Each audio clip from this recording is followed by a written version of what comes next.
बिस्मिल्लाहिर्रहमानिर्रहीम। अस्सलाम वालेकुम मेरे मुअज़्ज़ज़ नाज़रीन व सामीन, जो पाकिस्तान जैसे ताले सोख्ता मुल्क में गुजर बसर कर रहे हैं, सांस ले रहे हैं, शब व रोज़ खींच रहे हैं, और जो समंदर पार मेहनत करते हैं अपनों का और इस पाकिस्तान का पेट भरते हैं, आप सबको मेरा मुद्दबाना सलाम।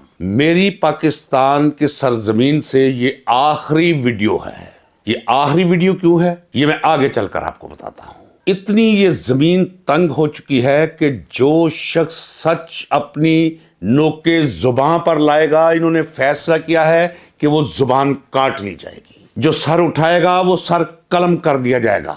जो राह रास की तरफ कदम बढ़ाएगा, जिस तरह ऊंट की कोंचे काटते हैं उसके पांव काट दिए जाएंगे टखनों से।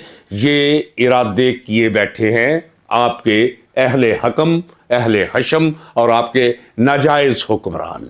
नाज़रीन इकराम, जब मैं कहता हूं कि ये मेरा आखिरी व्लॉग होगा तो इसका मतलब ये कोई नहीं है कि अब मैं जुबान बंदी कर रहा हूं। नहीं, जो दिल पे गुजरती है रकम करते रहेंगे, हम परवरिशे लौहो कलम करते रहेंगे। पाकिस्तान की सरजमीन से इस व्लॉग के बाद मेरा पहला व्लॉग उस वक्त आएगा जब जुल्म की रात यहां से छट चुकी होगी, अंधेरे शिकस्त खा चुके होंगे और रोशनी अपनी फतह का ऐलान कर चुकी होगी। तब तक के लिए मैं किसी मुल्क में भी रहूं, किसी मुल्क में भी जाऊं, अभी मुझे खुद पता नहीं।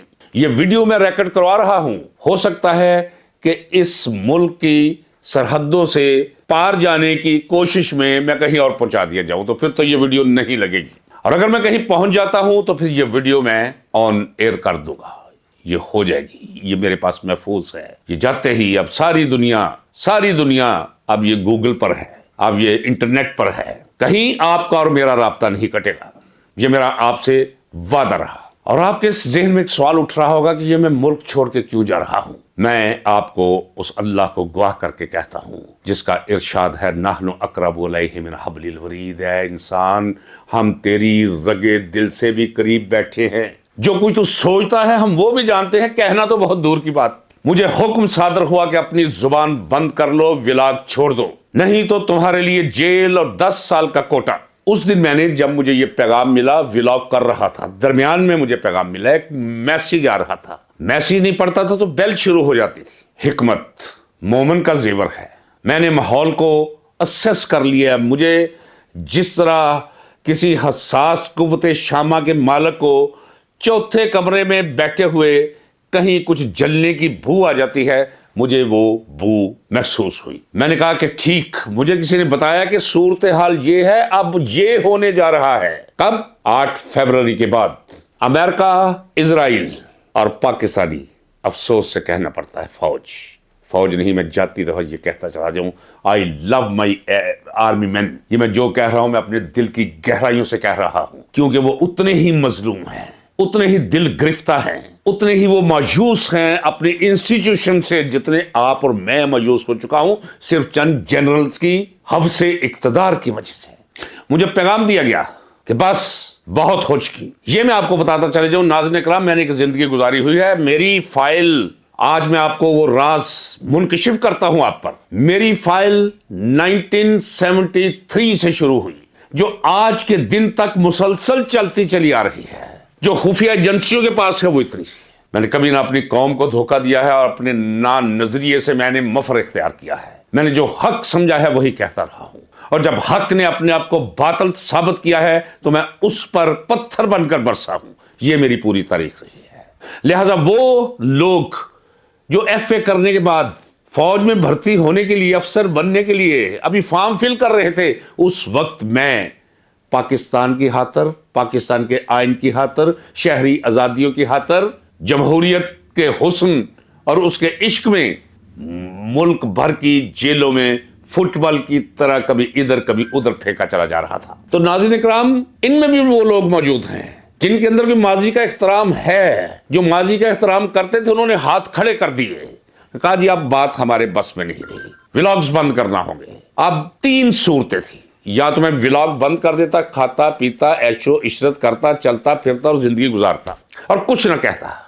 इस मुल्क और इस मुल्क में बसने वाले लोगों के साथ जो कुछ भी अन्याय होता रहता मैं उस पर खामोश रहता। अगर मैं ये राह अपनाता तो मैं शुगर, कैंसर या दिल के दौरे से वक्त से बहुत पहले मर जाता, नहीं तो घुट घुट के मर जाता, मुझे सांस की बीमारी लग जाती। लिहाजा ये रास्ता तो सवाल ही पैदा नहीं होता था कि मैं इसके बारे में सोचूं भी।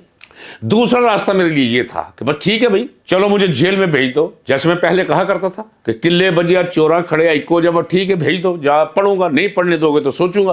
फिर हिकमत गालिब आई कि मेरी आवाज दब जाएगी, मेरी आवाज आप तक नहीं पहुंच सकेगी। इस रास्ते पे मैंने खत तनसीह खींचा और फैसला ये किया कि इस मुल्क की सरहदों से कहीं बहुत दूर चला जाऊं। इस उम्र में ये कितना खौफनाक और कितना उदास तस्वुर है, ये सिर्फ कोई मुझसे पूछे। लेकिन मुल्क की खातर, कौम की खातर, अपने नजरिए की खातर ये कुछ करना पड़ता है। जब मैं नजरिए की बात करता तो मैं ये नहीं बात करता ये कोई इनकलाबी नहीं, जुल्म के खिलाफ। और फिर मैं आपको बताऊं नाज़रीन इकराम, सूरह अन-निसा में अल्लाह तबारक व तआला ने फरमाया है, आयत नंबर है 97, कि वो लोग जो ये कहते हैं कि जनाब हालात बहुत ख़राब हैं, हम छुप के ज़िंदगी गुजारे हैं, हमें तो डर लगता है। कुरान करीम की आयत शुरू होती है कि ये वो लोग हैं जो अपनी जानों पर जुल्म करते हैं। जब फरिश्ते इनकी जान निकालते हैं तो इनसे पूछते हैं कि तुम किस हाल में थे, यानी तुमने हक की आवाज़ क्यों ना उठाई? तो ये कहते हैं कि हमें डरा दिया गया था, हमें दबा लिया गया था, हमारे हालात बहुत ख़राब थे। तो फिर फरिश्ते उनसे पूछते हैं कि क्या तेरे रब की जमीन फर्राख नहीं थी, और अगर थी और है तो तुम हिजरत क्यों नहीं कर गए थे? मैं वो हिजरत कर रहा हूं सूरह अन-निसा की आयत नंबर 97 की रोशनी में। और फिर आगे चल के है कि वो लोग जो जुल्म बर्दाश्त नहीं करते और जब उन पर जिंदगी तंग कर दी जाती है तो वो हिजरत कर जाते हैं। सच बोलना अल्लाह की राह है, सिराते मुस्तकीम है, सीधा रास्ता है। और जो सच नहीं बोल सकते वहां रहकर कि सच बोलेंगे तो मसरूफ हो जाएंगे, सच बोलेंगे तो गायब हो जाएंगे, सच बोलेंगे तो जुबान काट ली जाएगी, सच बोलेंगे तो जेल में डाल दिए जाएंगे, उन पर फर्ज है कि वो उस जगह को बदल दे, हिजरत कर जाए।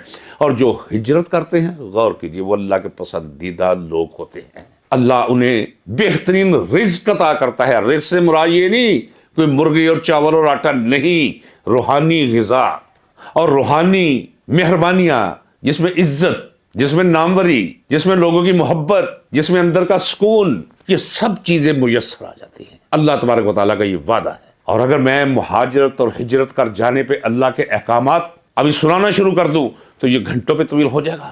हजूर नबी करीम सल्लल्लाहु अलैहि वसल्लम ने भी हिजरत की, जमीन तंग कर दी गई। तो हिजरत के बाद आप देख लीजिए मंजर क्या कायम हुआ। आप जानते हैं कि 26 नवंबर के बाद से, नाज़रीन इकराम, जब मैं कहता हूं मैं जा रहा हूं, जरा गौर कीजिए, मेरी पिछली वीडियोस आपके पास है, अमानत है मेरी, को जरा पीछे जाकर देखिएगा। मैं 26 नवंबर के बाद से ये कहता चला रहा हूं कि ये मुल्क दारुल हरब है। क्या ये दारुल हरब नहीं? देख लीजिए आपने क्या हुआ है बलूचिस्तान में। जरा ठहरिए, जरा रुकिए, जरा आगे आगे देखिए, अभी तो पार्टी शुरू हुई है। ये पार्टी क्यों शुरू हुई है? ये रद्द अमल है उस जुल्म का जो जुल्म मरकज करता रहा है बलूचिस्तान के साथ। करते रहिए बकवास, फितनातुल हिंदुस्तान, ख्वारिज और प्रॉक्सी, आप कहते रहिए। बंगालियों के भी आप यही कहते थे, वो अखबारात मेरे सामने मैंने भुगताए हुए हैं। यही मंजर बहुत जल्द अब होने वाला है। मैं कहता चला जा रहा हूं भारी दिल से, केपीके के अंदर ये जो कुछ कर रहे हैं और जो कुछ करने जा रहे हैं, जो कुछ करने जा रहे हैं, उस पर जुबान खोलने, आपको बताने के लिए मैं ये मुल्क इस उम्र में छोड़कर जा रहा हूं। कहां जा रहा हूं अभी मेरा खुदा गवाह है, मुझे ये भी कोई इल्म नहीं। वो फैज ने कहा था कि मेरे दिल मेरे मुसाफिर, हुआ हुक्म फिर से सादर, कि वतन बदर हो हम तुम, दे गली गली सदाएं, करे रुख नगर नगर का। तो अब जाऊंगा, कहां जाके रुकूंगा? इंतजार कीजिए नाज़रीन इकराम, आपसे वादा रहा, बशर्ते जिंदगी आपसे राब्ता नहीं टूटेगा। इंतजार कीजिए मेरी अगली वीडियो का कहीं समंदर पार से। अल्लाह हाफिज, पाकिस्तान पाइंदाबाद। और आखिर में उन तमाम लोगों का इंतहाई शुक्रिया जो मेरा हौसला बढ़ाते रहे, जो मुझे सुनते रहे, जो मुझे देखते रहे। मेरे दिल के अंदर उनका एक मुकाम है, मैं उन्हें अपनी फैमिली की तरह समझता हूं। मेरी उनसे गुजारिश है कि मेरा साथ दीजिएगा, जरा बाहर जाकर मुझे कहीं बैठने दीजिएगा, करार लेने दीजिएगा। अल्लाह हाफिज। अगेन पाकिस्तान पाइंदाबाद। अस्सलाम वालेकुम।